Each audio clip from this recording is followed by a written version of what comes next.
Welcome to episode 5 of Through the Glass. We are now 5 games into the 24-25 season for the Philadelphia Flyers, and we have finally gotten through the 4-game West Coast road trip season opener. I know, I'm excited I don't have to stay up late for 10 p.m. start games anymore, or at least not for a couple of months. So the Flyers got their season started on the road on Friday, October 11th against the Vancouver Canucks in Vancouver, with Samuel Ersson in net for the Flyers. Niels Hoglander got things started for the Canucks as they scored the first goal of the game in the first period. Then Tyson Forster tied things up late in the first period, scoring a goal for the Flyers. Teddy Bluger scored the lone goal of the second period, getting the Canucks back in the lead with 2-1. Then early in the third period, the Flyers rallied back with Cam York getting a goal for the Flyers, and things would stay 2-2 for the remainder of the game. The game would eventually be decided in a shootout.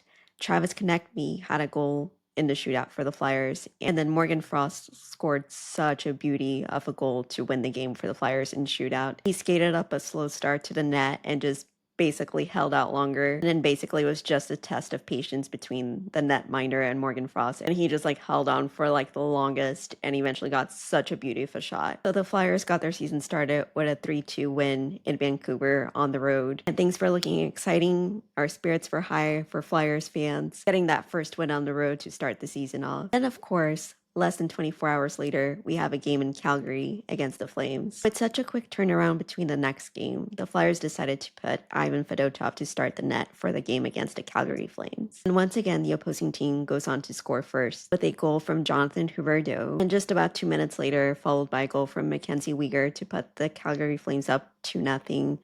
And nerves are starting to trickle a little bit for Flyers fans. It's only the first period. Should we start being worried about our backup goalie? I don't know. In the second period, the Flyers start to rally back with goals from Travis Konecny, and then later on in the second period with a goal from Joel Farabee with a beautiful sauce pass from Bobby Brink, who has to be one of the greatest assists that I've seen. Such a beautiful shot. It's such a clean shot. I loved it. But the Flyers would also give up a goal in the second period and still have to come back from behind in the third. The Flyers give up 2 more goals to begin the third period. And then late in the third period, and probably the highlight of the game for the Flyers, is Travis Konecny gets another goal.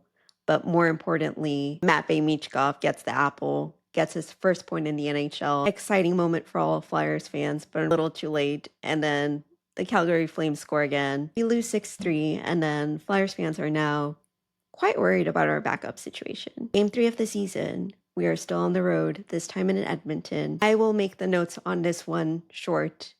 Of all the games so far, it's the one that's pissed me off the most, more so than the season home opener, and I will tell you why in just a moment. When Matvei Michkov is the all-star NHL player we all know he is going to be, and people ask, where were you when Matvei Michkov scored his first and second NHL goal? Well,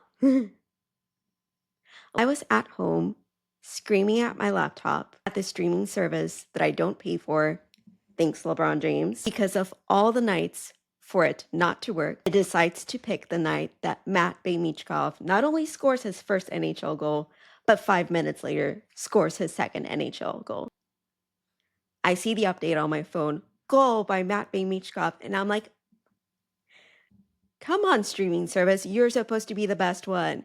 Everyone uses you. LeBron James uses you. And then 5 minutes later, another goal by Matvei Michkov. And I'm just overfilled with emotions. I'm angry and I have tears.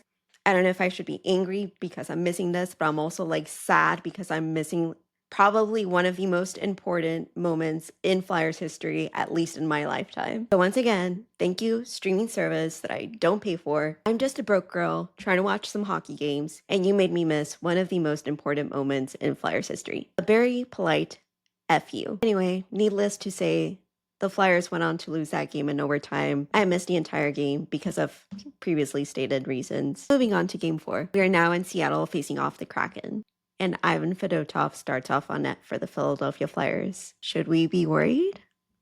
Let's find out. So Ivan Fedotov starts off on net. The Flyers score first with a goal from Scott Laughton. The Kraken tie it up late in the first, and then a few seconds later, Scott Laughton gets the second goal of the game for the Flyers and gets the 2-1 lead. Then the second period, the Flyers give up 4 goals. Sam Ersson comes in net. How are we feeling, Flyers fans?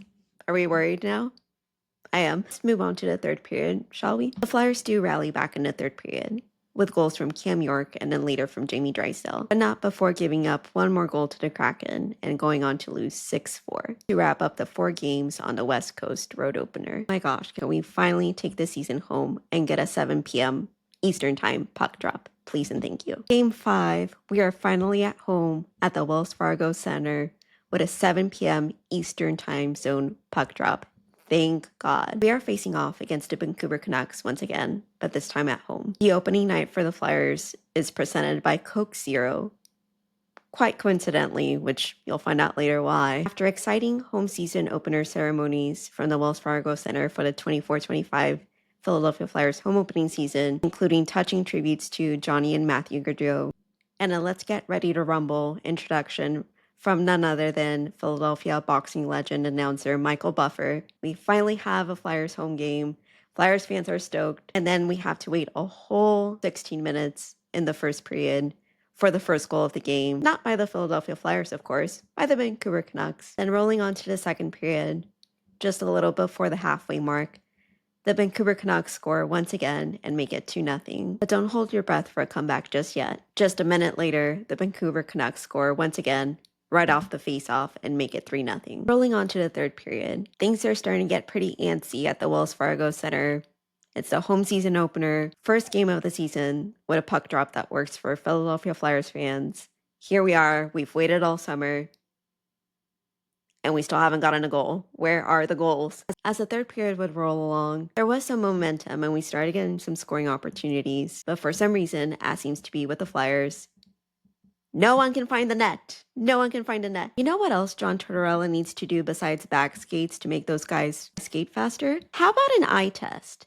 How about an eye test to make sure everyone can see the net? There are some players that are slightly more concerning than others. Owen Tippett, I am looking at you. We need these guys to find a net. Oh my God, what a difference would be with so many freaking shots on goals that these guys get per game. The lack of pucks not going in is concerning. Our backup goaltending situation is also concerning, but the ability to stop pucks can only help so much when our players can't even score. And we have reached the last 5 minutes of the home season opener for the Philadelphia Flyers at the Wells Fargo Center, still scoreless on the Flyers end. I was holding things down at section 217, and the section next to me at 218 starts chanting towards the end of the game, "We want one goal. We want one goal." Like, oh my God, we just want to hear the buzzer go off one friggin' time on our end.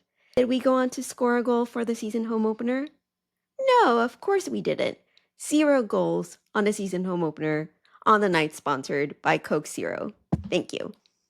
Oh, Flyers, I still love you. I'll give you some benefit of the doubt. You came back from a 4-season road opener in the West. Your day of rest was spent flying cross-continental back to Philadelphia. So I get it, you weren't well rested, you had a tough opener to the season. But you know what? Today is game 6 of the season. Saturday was just a warm-up. Today the Flyers face off the Washington Capitals at home at the Wells Fargo Center at 7 p.m. Let me tell you why we need to win this game. You have been off for 2 days at home, using your own practice facility, should be well rested from the flights by now. But more importantly, let me remind you how the 23-24 season ended for the Philadelphia Flyers. It was Tuesday, April 16th at the Wells Fargo Center, the last game of the season.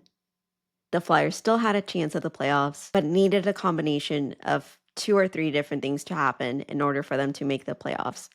But it came down to game 82. We still had a chance. One of those 2 or 3 things we had to take care of was beating the Washington Capitals. That's what we had to do. Sure, there was things other teams had to do, but all we had to do on our end was beat the Washington Capitals. Alex Ovechkin gets things started for the Washington Capitals, scoring the first goal. Then Erik Johnson ties things up for the Philadelphia Flyers, scoring in the second period. Then we get to the third period. There's about 6 minutes left in the game, and I can no longer remember the exact matchup, but I believe it was the Detroit Red Wings game. The Detroit Red Wings game did not end the way we needed it to end. And this again was about 6 minutes left. Shortly after the Detroit Red Wings game happened the way it did, and our game once again is still tied 1-1, John Tortorella decides to pull Samuel Ersson, and moments later, TJ Oshie gets an empty netter for the Washington Capitals. The Flyers fail to bounce back and force an overtime, but at that point it's too late because they've already been eliminated. My biggest frustration with that game is pulling Sam Ersson as early as we did. I get it, we wanted to spark something to see if we could still make things happen, but at that point, I would have rather just won that game. It was already pretty evident we weren't going to make the playoffs at that moment, and I would have rather them just played it safe with Sam Ersson on net, forced the overtime. Sure, the Capitals would have still made the playoffs, but at least we would have won the last game at home. Not only did we get eliminated from the playoffs, but we lost to the freaking Washington Capitals at home to end the season. So going back to today's game, the Philadelphia Flyers face off the Washington Capitals at home at 7 p.m. at the Wells Fargo Center. The stakes are high. The intensity is high. There will be blood. Or, like, I don't know, maybe at least one fight, because we also didn't get that on Saturday night. I'd like to hear the goal buzzer go off at least once, maybe twice on our side, right? There's no Coke Zero tonight, so let's get a couple goals, yeah? Anyway, thanks so much for watching episode 5 of Through the Glass. Remember, if you're liking this content, please be sure to like, follow, and subscribe. And I am also on Instagram as well as Spotify at Through the Glass PC. Thanks so much for watching. Bye.